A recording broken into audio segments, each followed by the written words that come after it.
Halo semuanya, perkenalkan nama aku Adenia Safarani dari KM 4601 dengan NIM 15022223319. Di video kali ini aku bakal ngejelasin materi tentang komunikasi antara pribadi. Nah, sebelumnya udah pada tahu belum nih apa itu komunikasi antara pribadi? Komunikasi antar pribadi itu yang komunikasi sama orang lain bukan? Nah, benar sekali, tapi aku bakal ngejelasin pengertian komunikasi antar pribadi dengan lebih lengkap menurut DeVito dan Wes and Turner. Jadi yang pertama ada pengertian komunikasi antar pribadi. Nah, menurut DeVito, komunikasi antar pribadi adalah interaksi verbal dan nonverbal antara dua orang atau kadang lebih dari dua orang yang saling tergantung. Sedangkan menurut West and Turner, komunikasi antar pribadi adalah proses transaksi pesan antara orang-orang untuk menciptakan dan menjaga makna bersama. Selanjutnya adalah klasifikasi komunikasi antar pribadi. Yang pertama adalah interaksi intim, yang kedua adalah percakapan sosial, yang ketiga adalah interogasi, dan yang keempat adalah wawancara. Nah, perbedaan interogasi dan wawancara, kalau interogasi itu mengandung unsur mengintimidasi, sedangkan wawancara itu tidak mengandung unsur mengintimidasi. Selanjutnya adalah tujuan komunikasi antar pribadi. Yang pertama adalah untuk belajar, yang kedua adalah untuk berhubungan, yang ketiga adalah untuk mempengaruhi, yang keempat adalah untuk bermain, dan yang kelima adalah untuk menolong. Selanjutnya adalah efektivitas komunikasi antar pribadi. Yang pertama adalah keterbukaan, yang kedua adalah empati, yang ketiga adalah sikap mendukung, yang keempat adalah sikap positif, dan yang kelima adalah kesetaraan. Yang pertama adalah keterbukaan. Keterbukaan dalam komunikasi antar pribadi memiliki 3 aspek. Yang pertama adalah membuka diri, yang kedua adalah reaksi yang jujur dan spontan, dan yang terakhir adalah kepemilikan perasaan. Selanjutnya adalah empati. Menurut DeVito, empati adalah merasakan apa yang orang lain rasakan dari sudut pandang orang tersebut, tanpa kehilangan identitas diri sendiri. Berempati dapat ditunjukkan dengan verbal dan nonverbal. Jadi ada dua cara untuk menunjukkan empati. Yang pertama, berpikir empati, seperti menunjukkan bahwa kita mengerti apa yang orang lain maksudkan. Dan yang kedua adalah merasakan empati, seperti menunjukkan apa yang kita rasakan berdasarkan apa yang orang tersebut rasakan. Selanjutnya adalah sikap mendukung. Sikap mendukung dalam komunikasi adalah perilaku yang deskriptif, bukan evaluatif, dan terbuka, bukan mutlak. Cara menunjukkan sikap mendukung adalah hindari menuduh atau menyalahkan, hindari menilai secara negatif, dan hindari mengkhotbahi. Selanjutnya adalah sikap positif. Sikap positif ditunjukkan lewat penggunaan pesan-pesan positif. Sikap positif sangat dipengaruhi oleh pandangan positif terhadap diri sendiri. Cara menunjukkan sikap positif antara lain temukan hal-hal positif dalam diri orang lain dan pujilah secara spesifik. Tunjukkan secara nonverbal kepuasan dan kesenangan ketika berkomunikasi dengan orang lain. Sesuaikan ekspresi sikap positif ini dengan budaya yang ada. Selanjutnya adalah kesetaraan. Kesetaraan artinya sikap atau pendekatan yang memperlakukan setiap orang sebagai kontributor penting dan tak tergantikan dalam interaksi.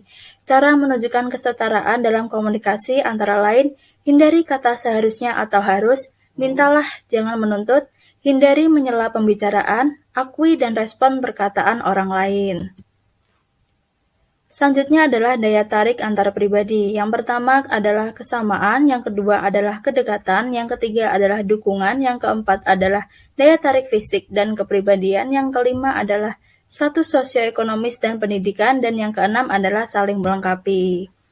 Nah, selanjutnya bagaimana cara kita untuk mengelola hubungan jarak jauh? Jadi yang pertama itu sadari bahwa LDR adalah sesuatu yang umum. Yang kedua, ciptakan sistem pendukung sosial seperti teman-teman sementara terpisah dengan pasangan. Yang ketiga adalah berkomunikasi dengan kreatif, seperti kirimkan rekaman video atau audio. Yang keempat adalah sebelum berpisah, tentukan aturan dasar tentang jalan-jalan bersama teman, telepon, atau berkunjung. Dan yang terakhir adalah gunakan waktu bersama dengan Erika dan Owen merupakan salah satu pasangan yang membuktikan jika jarak yang jauh bukanlah suatu penghalang. Mereka sanggup mempertahankan hubungan mereka hingga saat ini karena mereka bisa mengelola hubungan jarak jauh dengan baik. Nah, apa sih penyebab rusaknya suatu hubungan? Yang pertama adalah komunikasi yang buruk, yang kedua adalah hubungan dengan pihak ketiga, yang ketiga adalah perubahan dalam hubungan, yang keempat adalah masalah seks dan pekerjaan, yang kelima adalah kesulitan keuangan, dan yang keenam adalah kepercayaan yang salah.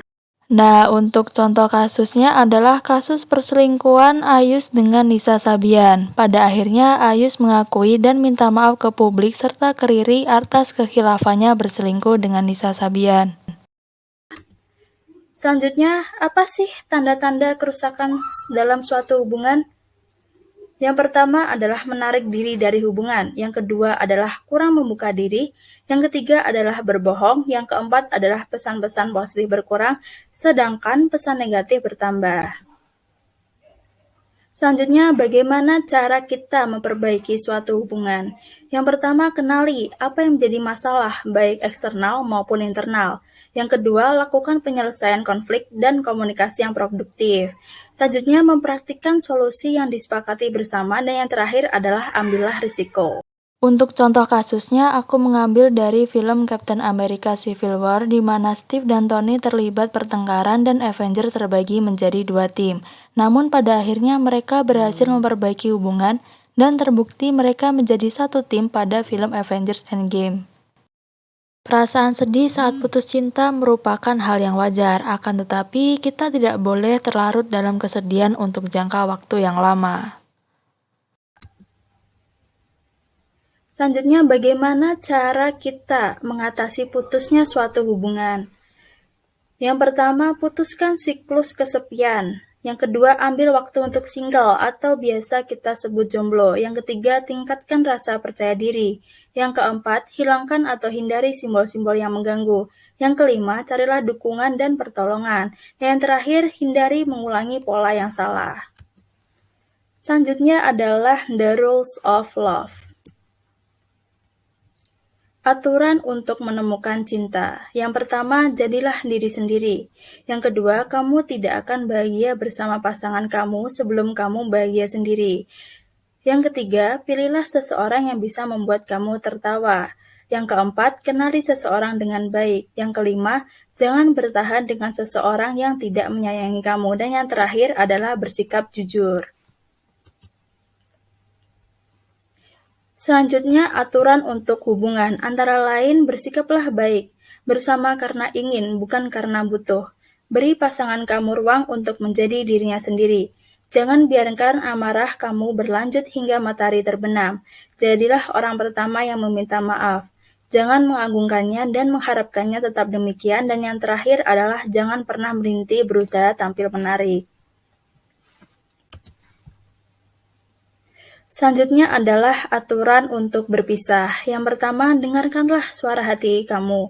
Kegagalan hubungan adalah tanggung jawab dua orang. Junjunglah moral tetap tinggi dan jangan terus-menerus mengungkitnya. Selanjutnya adalah aturan untuk keluarga. Yang pertama, jangan salahkan orang tua kamu. Perlakukan mereka dengan cara yang kamu anggap benar, tanpa memedulikan perilaku mereka kepada kamu. Selanjutnya, jangan pernah terlalu sibuk untuk orang-orang tercinta. Selanjutnya adalah aturan untuk persahabatan. Dalam hidup, milikilah teman-teman yang menjadikan hidup lebih baik, bukan lebih buruk.